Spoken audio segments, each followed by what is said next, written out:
ಪಾಪಿ ಸಮುದ್ರಕ್ಕೋದ್ರೂ ಮೊಳಕಾಲುದ್ದ ನೀರು ಅಂತಾರೆ. ಹಂಗಾದ್ರೆ ಪಾಪ ಮಾಡಿರೋರನ್ನ ಬಿಟ್ಬಿಡೋದಕ್ಕೆ ಸಾಧ್ಯನಾ? ಖಂಡಿತ ಇಲ್ಲ. ನೋ ವೇ, ಚಾನ್ಸೇ ಇಲ್ಲ. ಈಗ ಪಾಪಿ ಪಾಕಿಸ್ತಾನದ ಕತೆನೂ ಹಂಗೆ ಆಗಿರೋದು. ಭಯೋತ್ಪಾದನಾ ಚಟುವಟಿಕೆಗಳಿಗೆ ಸಪೋರ್ಟ್ ಮಾಡ್ತಾ ನಮಗೇನು ಗೊತ್ತೇ ಇಲ್ಲ ಅಂತ ನಾಟಕ ಆಡ್ತಾ ಇದ್ದ ಪಾಕಿಸ್ತಾನದ ಬಣ್ಣ ಬಟಾ ಬಯಲಾಗಿದೆ. ಅಂತಾರಾಷ್ಟ್ರೀಯ ಮಟ್ಟದಲ್ಲಿ ತೀವ್ರ ಮುಖಭಂಗ, ಹೀನಾಯ ಅವಮಾನ ಅಷ್ಟೇ ಅಲ್ಲದೆ ದೊಡ್ಡ ಹಿನ್ನಡೆ ಪಾಕಿಸ್ತಾನಕ್ಕೆ. ಪಾಕಿಸ್ತಾನ ಇತ್ತೀಚೆಗೆ ಒಬ್ಬ ಟೆರರಿಸ್ಟ್ ಅನ್ನ ಯುಎಸ್ಗೆ ಹ್ಯಾಂಡ್ ಓವರ್ ಮಾಡಿತ್ತು. ಅದಕ್ಕೆ ಪ್ರತಿಯಾಗಿ ಟ್ರಂಪ್ ಅವರು ಸಹ ಥ್ಯಾಂಕ್ ಯು ಇಸ್ಲಾಮಾಬಾದ್ ಅಂತ ಹೇಳಿದ್ರು. ಈಗ ಥ್ಯಾಂಕ್ಸ್ ಹೇಳಿ ಈಗ ಜೊತೆಗೇನೆ ದೊಡ್ಡ ಶಾಕ್ ಕೊಟ್ಟಿದ್ದಾರೆ ಪಾಕಿಸ್ತಾನಕ್ಕೆ ಟ್ರಂಪ್. ಇನ್ನು ಮುಂದೆ ಪಾಕಿಸ್ತಾನಿಯರು ಅಮೆರಿಕಕ್ಕೆ ಹೋಗೋದಕ್ಕೆ ಸಾಧ್ಯನೇ ಇಲ್ಲ. ನೀವು ಕೇಳ್ಬೋದು, ಇತ್ತೀಚೆಗೆ F-16 ಗೆ ಸಂಬಂಧಪಟ್ಟಂತೆ ಫೈಟರ್ ಜೆಟ್ ಅದು ಸುಮಾರು $400 ಮಿಲಿಯನ್ ಅನುದಾನನ ಪಾಕಿಸ್ತಾನಕ್ಕೆ ಕೊಡೋದಕ್ಕೆ ಟ್ರಂಪ್ ಸರ್ಕಾರ ಒಪ್ಪಿಗೆ ಕೊಟ್ಟಿತ್ತು. ಒಂದು ಕಡೆ ಅನುದಾನ ಕೊಡೋದು, ಇನ್ನೊಂದು ಕಡೆ ಪಾಕಿಸ್ತಾನದ ಪ್ರಜೆಗಳಿಗೆ ಅಮೆರಿಕದ ಎಂಟ್ರಿಗೆ ಬ್ಯಾನ್ ಹಾಕೋದು. ಇದೆಂತದು ಅಂತ ನೀವು ಕೇಳಬಹುದು. ಹೌದು, ಅಫ್ಘಾನಿಸ್ತಾನನ ಅಲ್ಲಿನ ಸಮಸ್ಯೆಯನ್ನು ಎದುರಿಸಬೇಕಾದ್ರೆ ಅಮೆರಿಕಕ್ಕೆ ಪಾಕಿಸ್ತಾನದ ನೆರವಿನ ಅಗತ್ಯ ಇದೆ. ಹಾಗಾಗಿ ಅಲ್ಪ ಸ್ವಲ್ಪ ಪುಡಿಗಾಸನ್ನ ಎಸಿತಾ ಇರ್ತಾರೆ. ಅಂದ ಮಾತ್ರಕ್ಕೆ ಟ್ರಂಪ್ ತಮ್ಮ ದೇಶದ ಜನರ ಭದ್ರತೆ ವಿಚಾರದಲ್ಲಿ ರಾಜಿ ಮಾಡ್ಕೊಳ್ಳೋದಕ್ಕೆ ಸಾಧ್ಯನೇ ಇಲ್ಲ. ಟ್ರಂಪ್ದು ಯಾವತ್ತೂ ಅಮೆರಿಕ ಫಸ್ಟ್ ಪಾಲಿಸಿ. ಪಾಕಿಸ್ತಾನದಿಂದ ಜನ ಹೋಗ್ತಾರೆ, ಭಯೋತ್ಪಾದನಾ ಚಟುವಟಿಕೆಗಳು, ಉಗ್ರ ಚಟುವಟಿಕೆಗಳನ್ನು ಮಾಡೋದ್ರಿಂದ ನಮಗೆ ಲಾಸ್ ಮಾಡ್ತಾರೆ ಅಂತ ಟ್ರಂಪ್ ಸಹ ನಂಬಿದ್ದಾರೆ. ಮುಂದೊಂದು ದಿನ ಥ್ರೆಟ್ ಅನ್ನೋದೇನಾದ್ರೂ ಅಮೆರಿಕಕ್ಕೆ ಇದ್ರೆ ಅದು ಪಾಕಿಸ್ತಾನ ಮತ್ತು ಅಫ್ಘಾನಿಸ್ತಾನದ ಭಯೋತ್ಪಾದನಾ ಚಟುವಟಿಕೆಗಳಿಂದ. ಇದು ಮನದಟ್ಟಾಗಿ ಹೋಗಿದೆ ಅಮೆರಿಕಕ್ಕೆ. ಒಸಾಮಾ ಬಿನ್ ಲಾಡೆನ್ ಪತ್ತೆಯಾಗಿದ್ದಾದ್ರೂ ಎಲ್ಲಿ? ಪಾಕಿಸ್ತಾನದಲ್ಲೇ ಅಲ್ವಾ? ಅಂದ್ರೆ ಟೆರರಿಸ್ಟ್ ಹಬ್ ಪಾಕಿಸ್ತಾನ ಅನ್ನೋದು ಟ್ರಂಪ್ಗೂ ಅರ್ಥ ಆಗಿ ಹೋಗಿದೆ. ಅಮೆರಿಕ ಸರ್ಕಾರ ಪಾಕಿಸ್ತಾನಿಯರ ಅಮೆರಿಕ ಎಂಟ್ರಿಗೆ ಬ್ಯಾನ್ ಹಾಕಿತ್ತು. ಯಾಕೆ? ಯಾವಾಗಿಂದ ಅದು ಲಾಗು ಆಗುತ್ತೆ? ಟ್ರಂಪ್ ತರಿಸಿಕೊಂಡಿರ್ತಕ್ಕಂಥ ರಿಪೋರ್ಟ್ ಅಲ್ಲಿ ಏನಿದೆ ಎಲ್ಲದರ ಬಗ್ಗೆ ಮಾಹಿತಿ ಕೊಡ್ತೀನಿ. ದಯಮಾಡಿ ಚಾನಲ್ ಸಬ್ಸ್ಕ್ರೈಬ್ ಮಾಡಿ, ಲೈಕ್ ಮಾಡಿ. ಈಗ ಹೊಸ ಪ್ರಯಾಣ ನಿಷೇಧ ನೀತಿಯನ್ನ ಜಾರಿಗೊಳಿಸೋದಕ್ಕೆ ಮುಂದಾಗಿರೋದು. ವಿಶೇಷ ಏನಪ್ಪಾ ಅಂದ್ರೆ ಈ ಹೊಸ ಪ್ರಯಾಣ ನೀತಿನಲ್ಲಿ ಅಫ್ಘಾನಿಸ್ತಾನ ಮತ್ತು ಪಾಕಿಸ್ತಾನ ಸಹ ಇದಾವೆ. ಇದು ಜಾರಿಗೆ ಬಂದಿದ್ದೇ ಆದ್ರೆ ಮುಂದಿನ ವಾರದಿಂದನೇ ಪಾಕಿಸ್ತಾನಿಯರು ಅಮೆರಿಕಕ್ಕೆ ಹೋಗೋದು ನಿರ್ಬಂಧ. ನಿಮಗೆ ನೆನಪಿರ್ಬೋದು, ಡೊನಾಲ್ಡ್ ಟ್ರಂಪ್ ಅವರು 2016ರಿಂದ 2020ರವರೆಗೆ ರಾಷ್ಟ್ರಪತಿಯಾಗಿದ್ದಾಗ 7 ಮುಸ್ಲಿಂ ರಾಷ್ಟ್ರಗಳಿಗೆ ಅಮೆರಿಕ ಎಂಟ್ರಿಗೆ ಬ್ಯಾನ್ ಹಾಕಿದ್ರು. ಅದನ್ನ ಅಲ್ಲಿನ ಸುಪ್ರೀಂ ಕೋರ್ಟ್ 2018ರಲ್ಲಿ ಎತ್ತಿ ಹಿಡಿದಿತ್ತು ಕೂಡ. ಆದ್ರೆ ಟ್ರಂಪ್ ನಂತರ 2021ರಲ್ಲಿ ಅಧ್ಯಕ್ಷರಾದ ಜೋ ಬಿಡನ್ ಅದನ್ನ ವಾಪಸ್ ತೆಗೆದುಕೊಂಡಿದ್ರು. ಈಗ ಮತ್ತೆ ಟ್ರಂಪ್ ವಾಪಸ್ ಆಗಿರೋದ್ರಿಂದ ಈ ಬ್ಯಾನ್ ಅನ್ನ ಮತ್ತೆ ಮುಂದುವರಿಸ್ತಾ ಇದ್ದಾರೆ. ಯಾವಾಗ ಟ್ರಂಪ್ ಅಧಿಕಾರಕ್ಕೆ ಬಂದ್ರೋ ಯಾವೆಲ್ಲ ದೇಶಗಳಿಗೆ ಪ್ರವೇಶ ನಿರ್ಬಂಧ ಇರಬೇಕು ಅನ್ನೋ ಪಟ್ಟಿಯನ್ನ ತಯಾರು ಮಾಡಿ ಮಾರ್ಚ್ 12ರೊಳಗೆ ನನಗೆ ಸಲ್ಲಿಸಿ ಅಂತ ಅಧಿಕಾರಿಗಳಿಗೆ ಸೂಚಿಸಿದ್ರು. ಈಗ ಆ ಪಟ್ಟಿನಲ್ಲಿ ಪಾಕಿಸ್ತಾನ ಮತ್ತು ಅಫ್ಘಾನಿಸ್ತಾನ ಸಹ ಇದೆ. ವಿಶೇಷ ಏನಪ್ಪಾ ಅಂದ್ರೆ ಈ ಎಲ್ಲಾ ರಾಷ್ಟ್ರಗಳ ಪಟ್ಟಿಯನ್ನು ಅಮೆರಿಕ ತಯಾರು ಮಾಡಿದೆ. ಈ ರಾಷ್ಟ್ರಗಳಿಂದ ಅಮೆರಿಕದ ಭದ್ರತೆಗೆ ಕಂಟಕ ಅಂತ ಹೇಳಲಾಗ್ತಾ ಇದೆ. ಕೆಲವೊಂದು ದೇಶಗಳಿಗೆ ಭಾಗಶಃ ನಿಷೇಧ ಏರಿದ್ರೆ ಇನ್ನು ಕೆಲವು ದೇಶಗಳಿಗೆ ಸಂಪೂರ್ಣ ನಿಷೇಧ ಏರಲಾಗುವುದು ಅಂತನೂ ಮಾಹಿತಿಗಳು ಈಗ ಹೊರಗ್ ಬರ್ತಾ ಇರೋದು. ಈಗ ಈ ಪಟ್ಟಿ ಟ್ರಂಪ್ ಮುಂದೆ ಇದೆ, ಅದಕ್ಕೆ ಹಸ್ತಾಕ್ಷರ ಬೀಳೋದೊಂದೇ ಬಾಕಿ. ವಿಶೇಷ ಏನು ಅಂದ್ರೆ ಭಯೋತ್ಪಾದನೆಗೆ ಈ ಹಿಂದಿನಿಂದಲೂ ಪ್ರೋತ್ಸಾಹ ನೀಡ್ತಾ ಬಂದಿರತಕ್ಕಂತ ಟೆರರಿಸ್ಟ್ ಹಬ್ ಆಗಿರುವ ಪಾಕಿಸ್ತಾನಕ್ಕೆ ಅಮೆರಿಕ ಪ್ರವೇಶ ನಿರ್ಬಂಧ ಏರೋ ಸಾಧ್ಯತೆ ಬಹಳ ದಟ್ಟವಾಗಿದ್ದಾವೆ. ಕಳೆದ 25 ವರ್ಷಗಳಲ್ಲಿ ಪಾಕಿಸ್ತಾನಕ್ಕೆ ಕೊಡ್ತಾ ಇದ್ದಂತಹ ಆರ್ಥಿಕ ಸಹಕಾರಗಳನ್ನ ಬಂದ್ ಮಾಡಿದ್ದ ಅಮೆರಿಕದ ಪ್ರೆಸಿಡೆಂಟ್ ಯಾರಾದ್ರೂ ಇದ್ರೆ ಅದು ಟ್ರಂಪ್. ಅಷ್ಟೇ ಅಲ್ಲ, ಟ್ರಂಪ್ ಮೊದಲ ರಾಷ್ಟ್ರಪತಿ ಇದನ್ನು ಒಪ್ಕೊಂಡಿರೋದು. ಹೌದು, ಪಾಕಿಸ್ತಾನ ನಂಬಿಕೆಗೆ ಅರ್ಹವಲ್ಲ, ವಿಶ್ವಾಸ ದ್ರೋಹಿ ರಾಷ್ಟ್ರ ಅಂತ.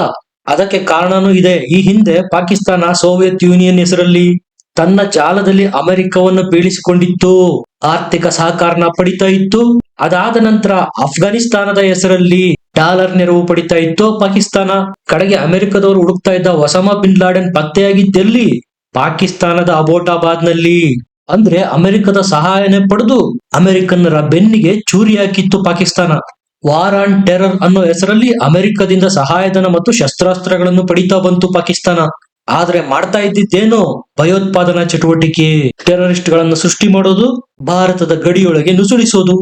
ಏನು ವಿಪರ್ಯಾಸ ನೋಡಿ. ಪಾಕಿಸ್ತಾನ ಬೀಸಿದ ಎಲ್ಲ ಬಲೆಗಳಲ್ಲೂ ಅಮೆರಿಕ ಬೀಳ್ತಾ ಹೋಯ್ತು. IMF ನಿಂದ ಸಹಾಯಧನ ಸಿಗ್ತಾ ಇತ್ತು ಸುಲಭವಾಗಿ, ವರ್ಲ್ಡ್ ಬ್ಯಾಂಕ್ ಇಂದನೂ ಲೋನ್ ಸಿಗ್ತಾ ಇತ್ತು. ಅಷ್ಟೇ ಅಲ್ಲದೆ ರಾಜತಾಂತ್ರಿಕ ಸಹಕಾರನು ಅಮೆರಿಕ ಪಾಕಿಸ್ತಾನಕ್ಕೆ ಕೊಡ್ತಾ ಬಂದಿತ್ತು. ಭಾರತದ ವಿರುದ್ಧ ಅಮೆರಿಕ ತನ್ನ F-16ಗಳನ್ನ ಪಾಕಿಸ್ತಾನಕ್ಕೆ ಮಾರಿತ್ತು. ಈಗ ಟ್ರಂಪ್ಗೆ ಈ ಎಲ್ಲದರ ಬಗ್ಗೆ ಜ್ಞಾನೋದಯ ಆಗಿದೆ. ಇದನ್ನೇ ಅಕ್ನಾಲೆಡ್ಜ್ ಮಾಡಿರೋದು. ಅದು ಟ್ರಂಪ್ 2ನೇ ಬಾರಿ ಪ್ರೆಸಿಡೆಂಟ್ ಆದಾಗ ಇದನ್ನ ಒಪ್ಕೊಂಡಿದ್ದಾರೆ. ಹೌದು, ಪಾಕಿಸ್ತಾನದವರು ಹೊರಗೆ ಹೋಗಿ ಏನೆಲ್ಲ ಕರ್ಮಕಾಂಡಗಳನ್ನ ಮಾಡ್ತಾರೆ ಅದನ್ನ ಅಮೆರಿಕದಲ್ಲಿ ಮಾಡೋದಕ್ಕೆ ನಾವು ಬಿಡೋದಿಲ್ಲ. ಹಾಗಾಗಿ ಟ್ರಂಪ್ ಈಗ ಪಾಕಿಸ್ತಾನಿಗಳ ಮೇಲೆ ಅಮೆರಿಕ ಎಂಟ್ರಿಗೆ ಸಂಪೂರ್ಣ ನಿಷೇಧ ಇರೋದಕ್ಕೆ ತಯಾರಿ ಮಾಡ್ಕೊಂಡಿದ್ದಾರೆ. ಇನ್ನು ಒಂದೇ ವಾರ ಯಾವುದೇ ಪಾಕಿಸ್ತಾನಿಯರಿಗೆ ಅಮೆರಿಕ ಎಂಟ್ರಿ ಇಲ್ಲ.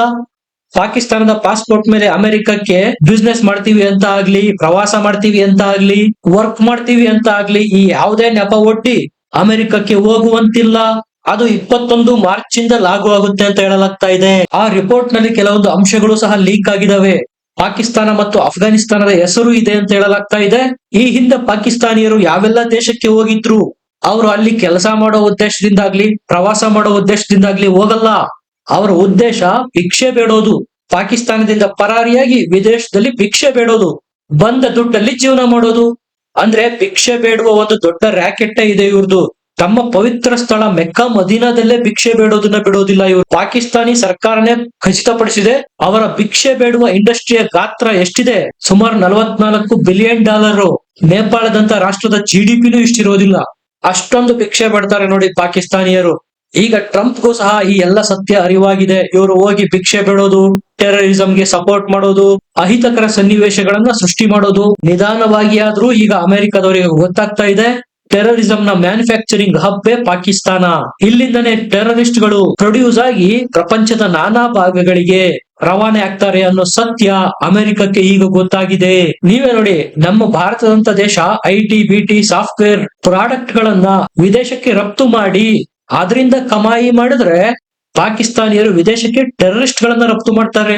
ಇದು ಟ್ರಂಪ್ಗೂ ಸಹ ಗೊತ್ತಾಗಿ ಹೋಗಿದೆ. ಇವರ ಸಹವಾಸವೇ ಬೇಡ, ಇವರು ಬಂದ್ರು ಅಂದ್ರೆ ಒಂದಿಲ್ಲೊಂದು ಸಮಸ್ಯೆ ಹೆಡ್ಡೇಕ್ ತಂದೆ ತರ್ತಾರೆ, ಇವರ ಎಂಟ್ರಿಗೆ ಬ್ಯಾನ್ ಹಾಕ್ಬಿಡೋಣ ಅಂತ ಈ ನಿರ್ಧಾರಕ್ಕೆ ಬಂದಿರೋದು.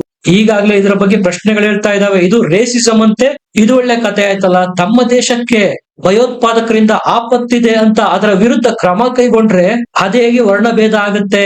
ಪಾಕಿಸ್ತಾನದಿಂದ ಲಕ್ಷಾಂತರ ಜನ ವಿದೇಶಕ್ಕೆ ಹೋಗ್ತಾರೆ ಸಂಪಾದನೆ ಮಾಡೋದಕ್ಕೆ. ಅಲ್ಲಿ ಅವರು ಡಾಲರ್ ಅಲ್ಲಿ ಸಂಪಾದನೆ ಮಾಡಿದ್ದನ್ನ ಪಾಕಿಸ್ತಾನಕ್ಕೆ ಕಳಿಸ್ತಾರೆ. ಅದರಿಂದ ಅವರ ಎಕಾನಮಿಗೆ ಹೆಲ್ಪ್ ಆಗ್ತಾ ಇದೆ. ಅದು ಎಷ್ಟು ದೊಡ್ಡ ಅಮೌಂಟ್ ಅಪ್ಪ ಅಂದ್ರೆ, ಇದೇ ವರ್ಷ ಜನವರಿ ತಿಂಗಳಲ್ಲಿ $3 ಬಿಲಿಯನ್ ನಷ್ಟು ದುಡ್ಡು ಹರಿದು ಬಂದಿದೆ ರೆಮಿಟೆನ್ಸ್ ನಿಂದ.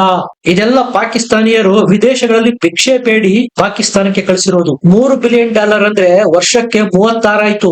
ಇದು ಇಲ್ಲಿಗೆ ನಿಲ್ಲೋದಿಲ್ಲ, ಪ್ರತಿ ವರ್ಷ 50% ನಷ್ಟು ಜಾಸ್ತಿ ಆಗ್ತಾ ಹೋಗ್ತಾ ಇದೆಯಂತೆ. ಈಗ ನೀವೇ ಯೋಚನೆ ಮಾಡಿ, ಒಂದು ವೇಳೆ ಅಮೆರಿಕ ಏನಾದ್ರೂ ಪಾಕಿಸ್ತಾನಿಯರ ಅಮೆರಿಕ ಎಂಟ್ರಿಗೆ ಬ್ಯಾನ್ ಆಗ್ತು ಅಂದ್ರೆ ಪಾಕಿಸ್ತಾನದ ಎಕಾನಮಿನಲ್ಲಿ ದೊಡ್ಡ ಕ್ರೈಸಿಸ್ ಶುರುವಾಗುತ್ತೆ. ಅಲ್ಲೋಲ ಕಲ್ಲೋಲ ಸೃಷ್ಟಿಯಾದ್ರೂ ಯಾವುದೇ ಅನುಮಾನ ಇಲ್ಲ. ಈಗಾಗ್ಲೇ ಅಕ್ಕಿ ಹಿಟ್ಟು ನೀರಿಗೋಸ್ಕರ ಪರದಾಡೋ ಪರಿಸ್ಥಿತಿ ಇದೆ ಪಾಕಿಸ್ತಾನದಲ್ಲಿ.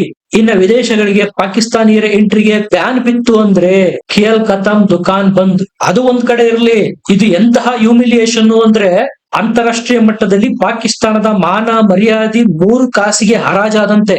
ಈಗಾಗಲೇ ಪಾಕಿಸ್ತಾನದ ಪಾಸ್ಪೋರ್ಟ್ ಪಾತಾಳಕ್ಕೆ ಕುಸಿದಿದೆ. ಇನ್ನ ಅಮೆರಿಕ ಸಹ ಪಾಕಿಸ್ತಾನಿಯರ ಎಂಟ್ರಿಗೆ ಬ್ಯಾನ್ ಆಗ್ತು ಅಂದ್ರೆ ಪಾಕಿಸ್ತಾನದ ಪಾಸ್ಪೋರ್ಟ್ = ಕಚಡ, ಹಾಗಾಗಿ ಹೋಗಿಬಿಡುತ್ತೆ ನೋಡಿ.